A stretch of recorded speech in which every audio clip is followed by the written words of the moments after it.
ఏంటి మెసేజ్ ఎలా ఉంది? లక్కీ చాలా మంది దగ్గర వింటున్నాను సైబర్ సెక్యూరిటీలో జాబ్స్ లేవు, సైబర్ సెక్యూరిటీ వేస్ట్, సైబర్ సెక్యూరిటీలో జాబ్స్ పోతాయి అంటున్నారు. అన్నిటిని రీప్లేస్ చేసేస్తుంది అంటున్నారు. నిజమేనా?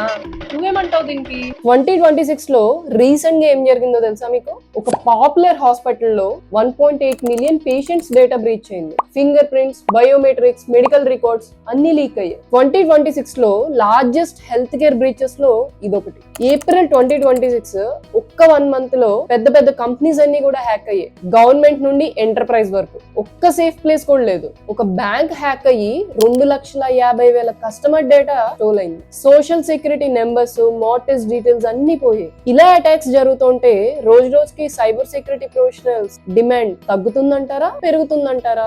93% of organisations cyber security spending ని ఇంక్రీజ్ చేస్తున్నాయి next year. World Economic Forum చెప్పిన దాని ప్రకారం ఇన్ఫర్మేషన్ సెక్యూరిటీ అనలిస్ట్ 2030 వరకు టాప్ 15 ఫాస్టెస్ట్ గ్రోయింగ్ ప్రొఫెషనల్స్ లో ఉన్నాయి. ఎవరైతే ఇంకా మానిటరింగ్ కి అలవాటు అయిపోయి రొటీన్ అలర్ట్స్ ని క్లోజ్ చేయడం, లేకపోతే రిపోర్ట్స్ డౌన్లోడ్ చేయడం, ఇలాంటి రొటీన్ వర్క్ చేస్తున్నారో వాళ్ళని మాత్రమే రీప్లేస్ చేస్తుంది. అలాని మీరు స్టార్టింగ్ ఫ్రెషర్ గా ఇవన్నీ నేర్చుకోమని నేను చెప్పట్లేదు. ఫ్రెషర్ గా వెళ్తున్నప్పుడు ఫౌండేషన్ అనేది చాలా చాలా ఇంపార్టెంట్. ఫౌండేషన్ అంటే మీ ఫండమెంటల్ స్ట్రాంగ్ ఉండాలి. స్టార్టింగ్ మీరు ఏ జాబ్ కి వెళ్ళినా సరే ఎట్ ప్రెసెంట్ సిచ్యువేషన్ మానిటరింగ్ జాబే ఉంటుంది అప్ టు 3 years వరకు. సో మీరు వచ్చిన అలర్ట్స్ ని ఇన్వెస్టిగేషన్ చేస్తూ వాటిని ఇంకా ఎలా బెటర్ గా చేయొచ్చు అనేది థింక్ చేయాలి. ఎప్పుడైతే మీ ఫండమెంటల్ స్ట్రాంగ్ ఉంది, మీ రియల్ టైమ్ ఆఫ్ ఎక్స్పీరియన్స్ వస్తుందో అప్పుడు మీరు ఈ థింకింగ్ ని డెవలప్ చేసుకోవడం అలవాటు చేసుకోవాలి. ఎందుకంటే ఒక అటాకర్ మైండ్ ని రీడ్ చేయడం, ఒక బ్రీచ్ కి రెస్పాన్స్ ప్లాన్ వేయడం, ఇవన్నీ ఏతో సాధ్యం కాదు. హ్యూమన్ రిక్వైర్మెంట్ చాలా ఉంటుంది.